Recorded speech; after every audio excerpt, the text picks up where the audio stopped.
nuevamente, y qué bien que ya estén conectados acá nuevamente en este su curso de Derecho Administrativo. Bien, bienvenidos cada uno de ustedes.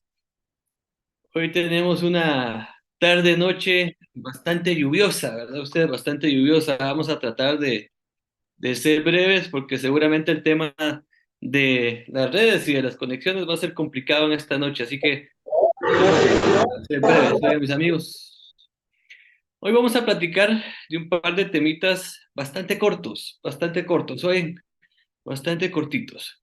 Por ahí la semana, bueno, en la última sesión, el pasado martes, estuvimos platicando pues acerca de algunos elementos del derecho administrativo, ¿verdad? Platicamos un poquito acerca de lo que hacía también referencia al objeto del estudio del derecho administrativo, lo que es una norma jurídica, los principios del derecho administrativo, ¿verdad? Se recordarán ustedes, platicamos, son solamente dos principios los que tiene el derecho administrativo, ¿verdad? A diferencia de los demás derechos que tienen más principios, y platicamos de cada uno de ellos, ¿verdad? Platicamos del principio de juridicidad, ¿verdad? Del principio de juridicidad, y platicamos también del principio de legalidad, ¿verdad? El principio de juridicidad, que hicimos una referencia, ¿verdad? Que se refería a, pues, al principio del derecho administrativo, que ordena a los órganos administrativos a no solo resolver en base a lo que establece la ley, sino atendiendo también a los principios generales del derecho, ¿verdad? Y también a la doctrina propia del derecho administrativo, ¿verdad? Y que con eso pues se va a lograr que tengamos eh, pues resoluciones más justas, ¿verdad? Más, un poco más amplias, más apegadas a derecho estas resoluciones. Platicamos de otros aspectos también en la última sesión, ¿verdad, mis amigos? Recordarán ustedes, platicamos acerca también de los principios generales del derecho, hicimos una referencia en dónde podíamos encontrar estos principios en la Constitución Política de la República, ¿verdad? Platicamos también de qué son las doctrinas y platicamos también acerca del contenido del derecho administrativo. Hicimos una diferencia entre lo que es el fin del Estado con las funciones del Estado. Y platicamos, ¿verdad? Que las funciones del Estado son tres, ¿verdad? Son tres a grandes rasgos: una función legislativa, una función administrativa y una función jurisdiccional o judicial, ¿verdad? Adicionalmente, también platicamos la relación entre la administración pública y los particulares y un poquito acerca de los mecanismos de control, ¿verdad? Un poquito acerca de los mecanismos de control. Hicimos referencia a los distintos mecanismos de control que existen, ¿verdad? Y platicamos un poquito de ellos también. Eso en resumidas cuentas de lo que platicamos en la sesión del pasado martes. Pues bien, mis amigos, hoy vamos a platicar de otro tema bastante importante para este curso de Derecho Administrativo. Hoy vamos a platicar un poquito acerca de las fuentes del derecho. Las fuentes del derecho, que pareciera también de que estamos retrocediendo, pero es importante, ¿verdad? Es importante platicar de este tema de las fuentes del derecho. Al derecho administrativo le, le es importante este tema de las fuentes del derecho porque en este se tocan un aspecto muy importante para que vayamos comprendiendo cómo se va desarrollando el tema del derecho administrativo.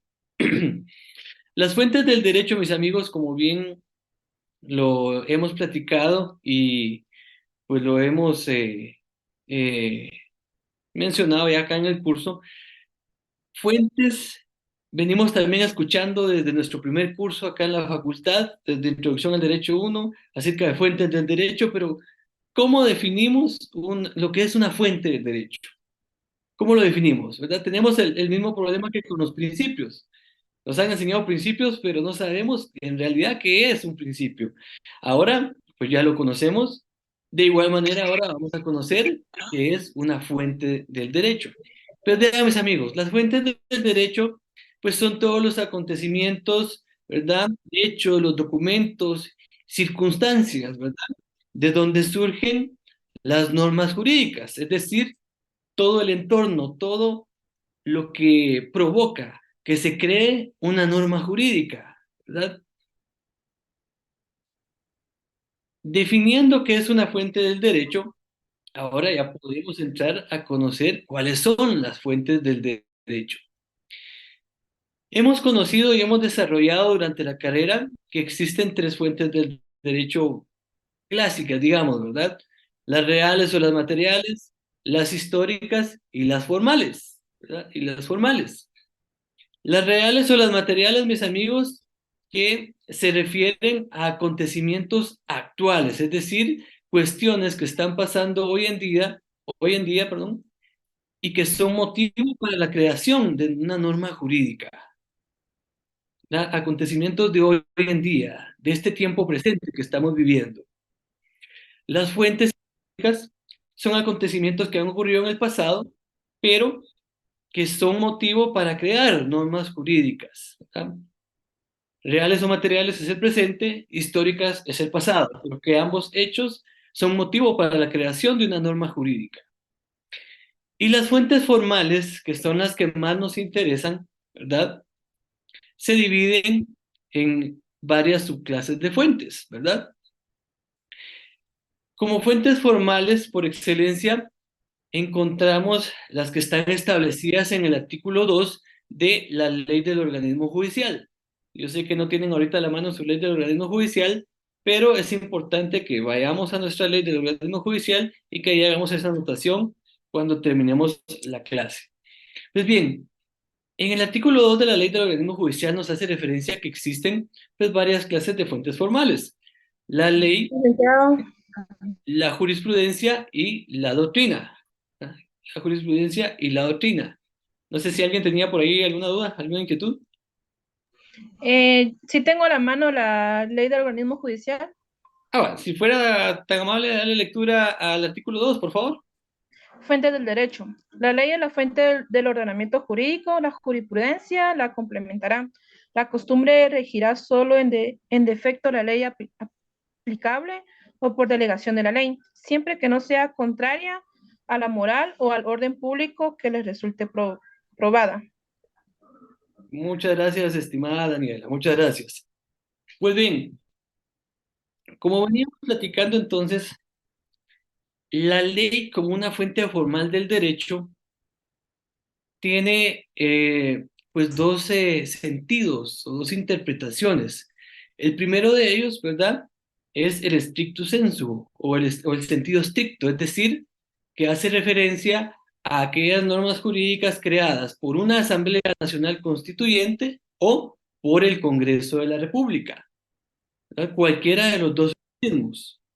Y ustedes me dirán, pero ¿por qué la Asamblea Nacional Constituyente? Si se dan cuenta, todo nuestro ordenamiento jurídico actual se deriva de una Asamblea Nacional Constituyente. Ellos promulgaron la Constitución y a la vez algunas normas de carácter o de rango constitucional y de ellas se desprendieron todas las demás leyes que conocemos como ordenamiento jurídico ordinario, ¿no? Como ordenamiento jurídico ordinario.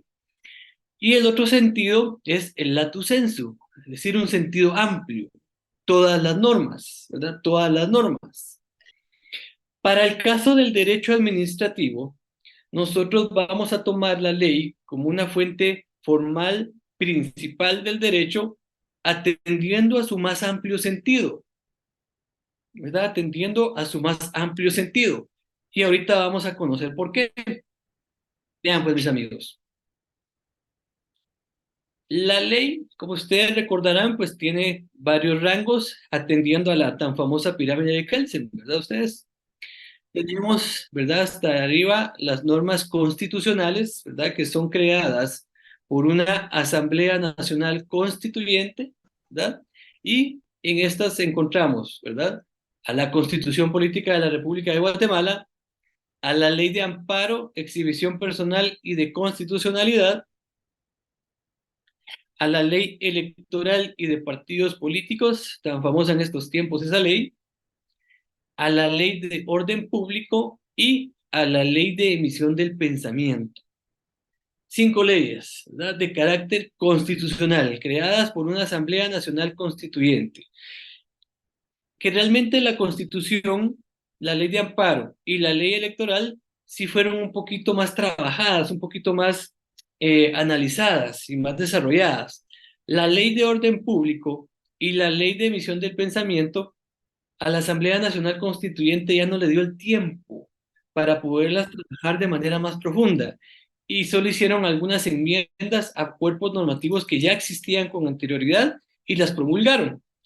Por eso no sé si ustedes ya han tenido la oportunidad de observar la ley de orden público y la ley de emisión de pensamiento, y hace referencia a muchas cuestiones anterior a 1985, que fue pues el tiempo en que se creó la actual Constitución Política de la República, ¿verdad? Por eso es esa diferencia, por si ustedes han tenido la oportunidad ya de trabajar algo en estas leyes y tenían esa duda. Se dio por eso, porque la Asamblea Nacional Constituyente no le dio el tiempo para poder trabajar más a profundidad estas dos leyes. Pero, sin embargo, fueron ratificadas por la Asamblea Nacional y por consiguiente tienen ese carácter y ese rango constitucional, ¿verdad? Ese rango constitucional, creadas por una Asamblea Nacional Constituyente. ¿Qué es una Asamblea Nacional Constituyente? Es una especie, ¿verdad?, de asamblea en la cual se presentan todos aquellos diputados que son electos para integrar esa Asamblea Nacional, ¿verdad?, y crear este tipo de normativas para mejorar el ordenamiento jurídico de un país, en este caso particular, de nuestro país, Guatemala, ¿verdad? Se convoca una elección, salen candidatos, se vota por ellos y ellos integran la Asamblea Nacional Constituyente. Bien, continuando entonces, mis amigos, teniendo ya, ¿verdad?, teniendo ya claro, ¿verdad?, lo que son las leyes de carácter constitucional, ¿verdad? Por debajo de estas leyes encontramos las normas ordinarias, es decir, aquellas que son creadas por el organismo legislativo, por el Congreso de la República, atendiendo a la primera función del Estado. Recordarán ustedes en la clase anterior, ¿verdad? Y era la función de crear, modificar y derogar leyes, que era la función por excelencia del organismo legislativo. Pues entonces, aquí ya encontramos todas las leyes que son creadas por el organismo legislativo, por los diputados del Congreso de la República. Y aquí encontramos varias leyes que son de importancia para el derecho administrativo. O sea, encontramos todas las leyes, pero de importancia al derecho administrativo encontramos varias de ellas, como la ley de lo contencioso administrativo, ¿verdad?, la ley de servicio civil, ¿verdad?, la ley de contrataciones del Estado y el Código Municipal. 4 leyes que son importantes para el tema del derecho administrativo, aparte de todas las demás leyes que crea el organismo legislativo. Ahí encontramos Código Penal, Código Civil, Código Procesal Penal, Código Procesal Civil, Código de Comercio, Código de Notariado, etcétera.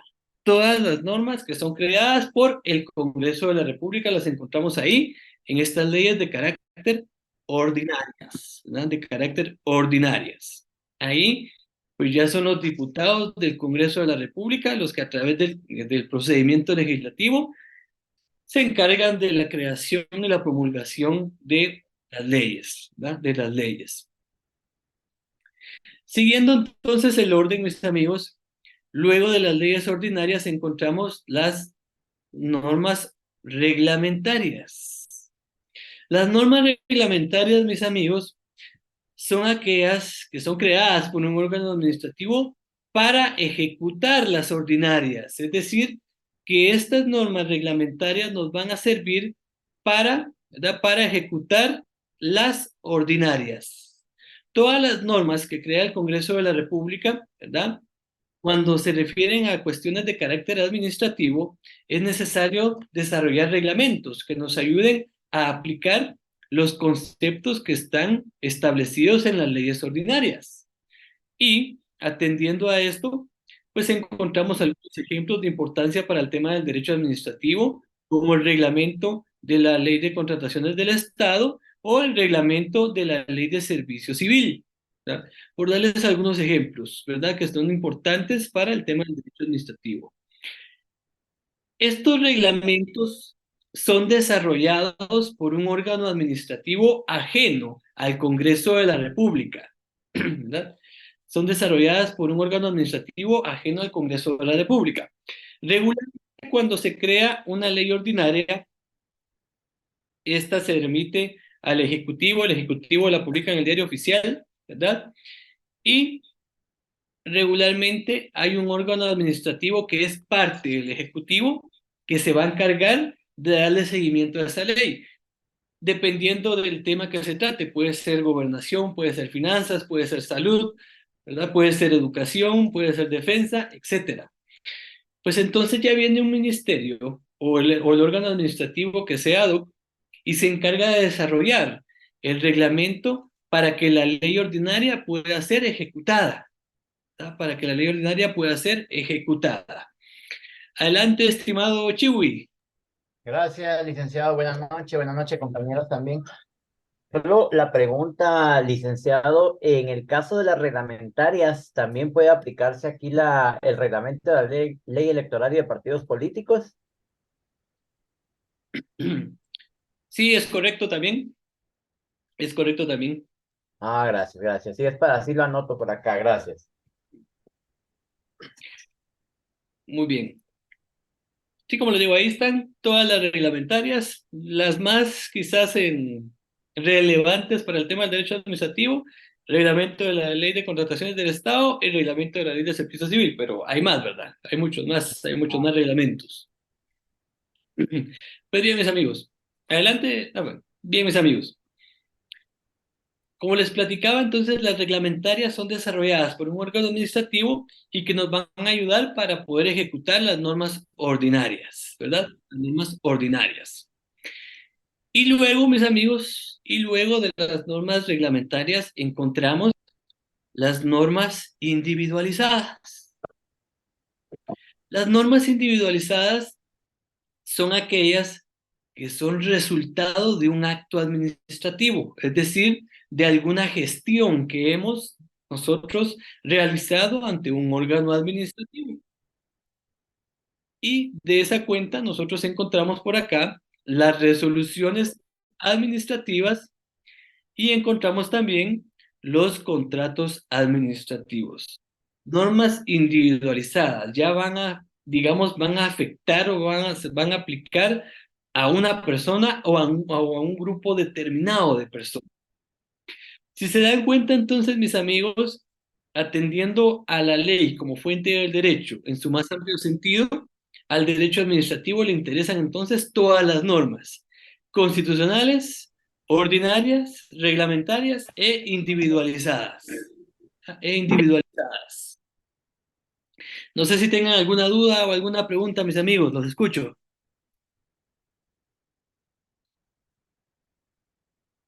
Dudas o preguntas, mis amigos. Lick, buena tarde.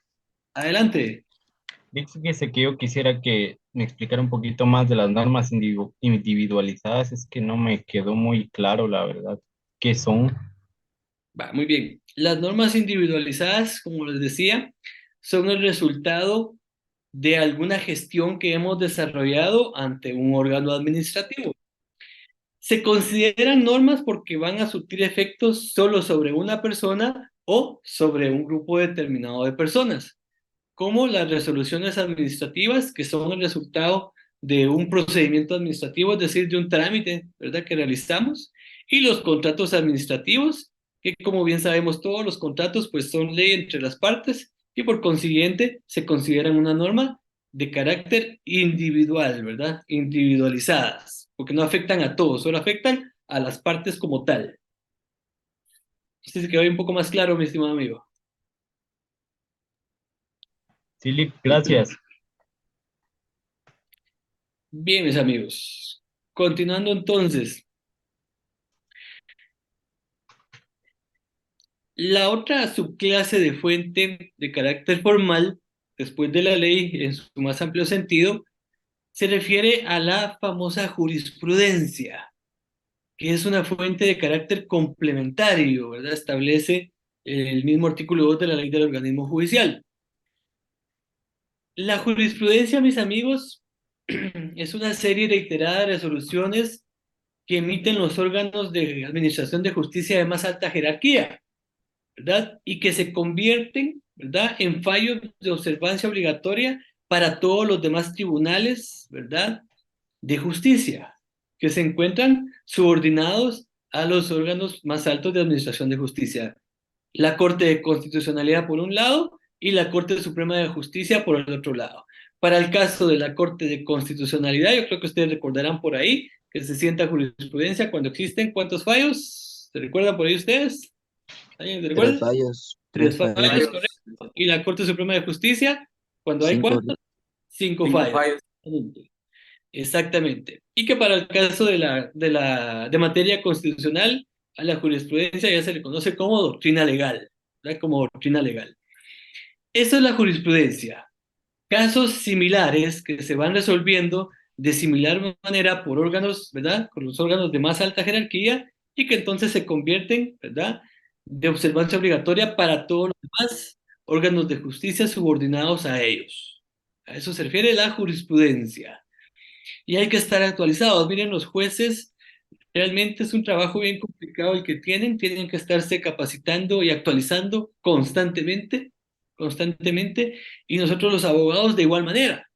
Nosotros los abogados de igual manera.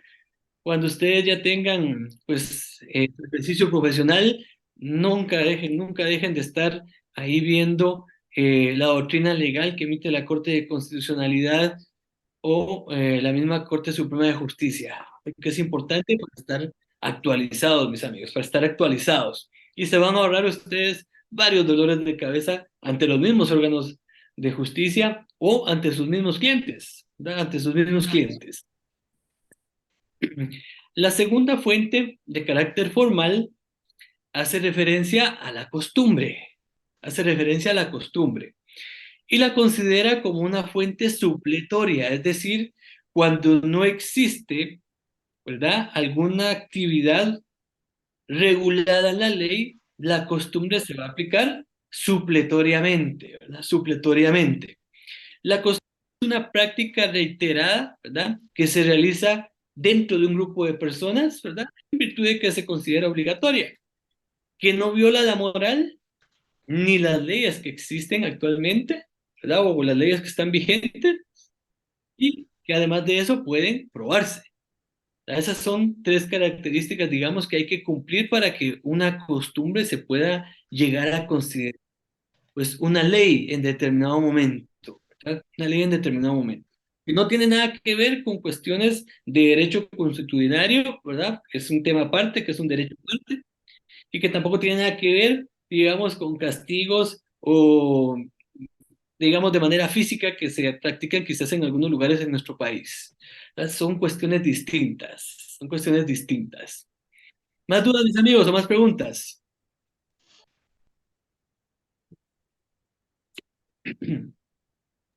Disculpe, ¿le podía repetir los tres requisitos que había mencionado? Los requisitos para el tema de la costumbre. Sí, Lick, por favor. Perfecto. Ahí están en el material también. Bueno, como les decía, que no viole la moral, que no viole las leyes vigentes y que pueda aprobarse. Esas son las tres características, digamos, para que una costumbre pueda considerarse en determinado momento una forma de resolver algún conflicto, ¿verdad? Gracias, Lick. Muy bien. Continuando entonces, mis amigos, vamos a platicar un poquito acerca de las características del derecho administrativo. Fíjense pues, mis amigos, el derecho administrativo tiene varias características. El primero, la primera de ellas es que es considerado un derecho joven. Si ustedes se dan cuenta, mis amigos, conforme va evolucionando el hombre, va evolucionando la forma en la cual se ha organizado, va evolucionando también la forma en que administra sus recursos. Hemos cambiado de sistemas de gobierno, hemos cambiado de formas de Estado, ¿verdad? A nivel mundial, ¿verdad? No es solo aquí en Guatemala, es a nivel mundial. Y por consiguiente, eso hace que la normativa en el derecho administrativo vaya evolucionando y va a ser siempre considerado un derecho joven, porque aún hace falta por conocer, ¿verdad? Algunas experiencias o a dónde nos va a llevar determinado sistema de gobierno. Posiblemente ahorita nosotros veamos algunos sistemas de gobierno o algunas formas en que se organizan los estados como comunes, dentro de 100 años quizás ya no vaya a ser lo mismo y vaya a cambiar. Por eso es que se considera que el derecho administrativo es un derecho relativamente joven, ¿verdad? Hicimos referencia a que prácticamente se considera que nació el derecho administrativo como lo conocemos hoy en día a partir de la Revolución Francesa, allá por el año 1789, si mal no recuerdo, ¿verdad? Y que de ahí se empezaron a derivar muchas instituciones que dieron vida al derecho administrativo como lo conocemos hoy en día. Otra característica, mis amigos, del derecho administrativo y que es bien importante que ustedes lo tengan claro, es un derecho no codificado. ¿A qué se refiere esta característica? Cuando se hace referencia a que el derecho administrativo es un derecho no codificado, se hace referencia a que no existe un cuerpo normativo que delimite lo que es el derecho administrativo como tal. Es decir, no tenemos un código de derecho administrativo o un código administrativo como lo tenemos en trabajo o en penal o en civil o en notariado. No lo tenemos acá en derecho administrativo. Y no lo tenemos porque la administración es tan grande, ¿verdad? La administración es tan grande y es tan diversa que es muy complicado unificar procedimientos o criterios para que pueda codificarse el derecho administrativo en un solo cuerpo normativo, ¿verdad? En un solo cuerpo normativo. Por eso es que no existe un código administrativo. Existen algunos digestos que son colecciones de leyes o normativas, digamos, importantes en derecho administrativo, pero que no son más que eso, ¿va? Colección de leyes o colección de normas, ¿verdad? Que nos ayudan a tener, digamos, de una manera, eh, digamos, unificada ciertas leyes de administrativo. Pero no existe un código como tal, ¿verdad? No existe un código como tal. La otra característica, mis amigos, es que es un derecho no es un derecho subordinado, por supuesto, ¿verdad? Porque está subordinado siempre al tema de carácter constitucional, ¿verdad? Como lo platicamos, ¿verdad? La base de todos los derechos es siempre la normativa constitucional. Otra característica, ¿verdad? Otra característica es que se considera una ciencia autónoma. ¿Por qué se considera una ciencia autónoma? Porque tiene sus propios principios, sus propios procedimientos, sus propias fuentes, ¿verdad? Como nosotros lo acabamos de ver, tiene fuentes, tiene principios, tiene sus procedimientos. Por consiguiente, se considera que el derecho administrativo es una ciencia autónoma, ¿verdad? Distinta a otras ramas del derecho, como derecho penal, como derecho civil, como derecho del trabajo, ¿verdad? Distinta a cada una de estas ramas del derecho. Y otra característica, mis amigos, hace referencia a que en el derecho administrativo la actuación se basa en competencia, es decir, ¿verdad? Que la actuación de los órganos administrativos se van a basar a aquello que la ley establece que pueden realizar. Como lo conocimos, ¿verdad? Como platicamos del principio de legalidad en materia administrativa, ¿verdad? Los órganos administrativos pueden hacer todo aquello que la ley les indica que pueden realizar. Distinto a nosotros las personas individuales, que podemos hacer todo aquello que la ley no nos prohíbe, ¿verdad? Todo aquello que la ley no nos prohíbe. ¿Dudas, mis amigos, o preguntas?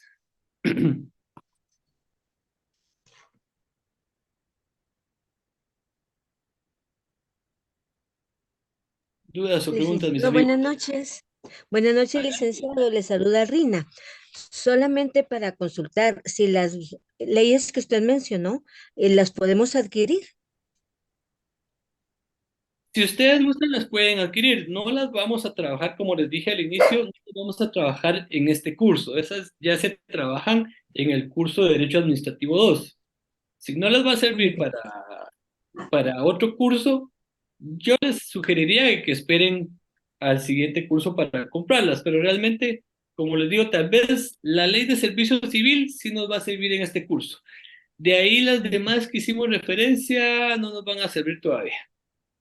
Muy bien, gracias, licenciado. Gusto en saludarle. Gracias, Rina, igualmente. Bien, mis amigos, más dudas, más preguntas. Licenciada, buenas noches. Disculpe, ¿usted podría tomar un poquito cuando habló de que el derecho administrativo era joven? Por favor, gracias.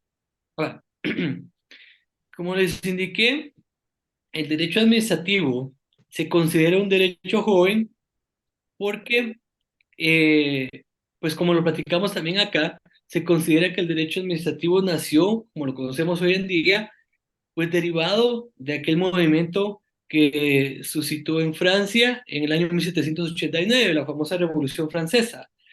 Ahí se dio la separación de poderes y se empezaron a distinguir ya varias instituciones del derecho administrativo como lo conocemos hoy en día. Y adicionalmente a eso, se considera joven porque la administración del Estado y el Estado en general ha cambiado tanto, ¿verdad? La organización del hombre ha cambiado tanto a través de su historia que lo que hoy conocemos como normal en cuestiones de administración del Estado, posiblemente dentro de 50 o dentro de 100 años ya no vaya a ser así. Por consiguiente, el derecho administrativo se va a ir renovando, ¿verdad? Se va a ir rejuveneciendo, por así decirlo, ¿verdad? Por eso es que se considera que el derecho administrativo es un derecho joven.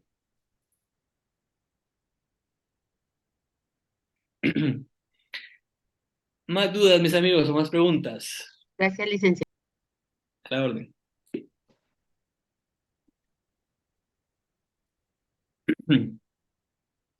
Bien, mis amigos, como les comenté, iban a ser dos temitas bastante sencillos, bastante rápidos. Por el tema del clima, creo que también varios están teniendo muchos inconvenientes. Hoy habemos menos conectados que de manera habitual, que vamos a dejarlo en esta tarde noche por acá. Les doy chancecito ya que terminen de llegar a casa o que tomen su cafecito panito mientras llega el siguiente curso. Oye, mis amigos, que Dios los bendiga y nos vemos la próxima semana, mis amigos. Buen fin de semana desde ya. Gracias, Muchas gracias, licenciado. licenciado. Licenciado, feliz noche. Buen fin de semana a todos. Gracias.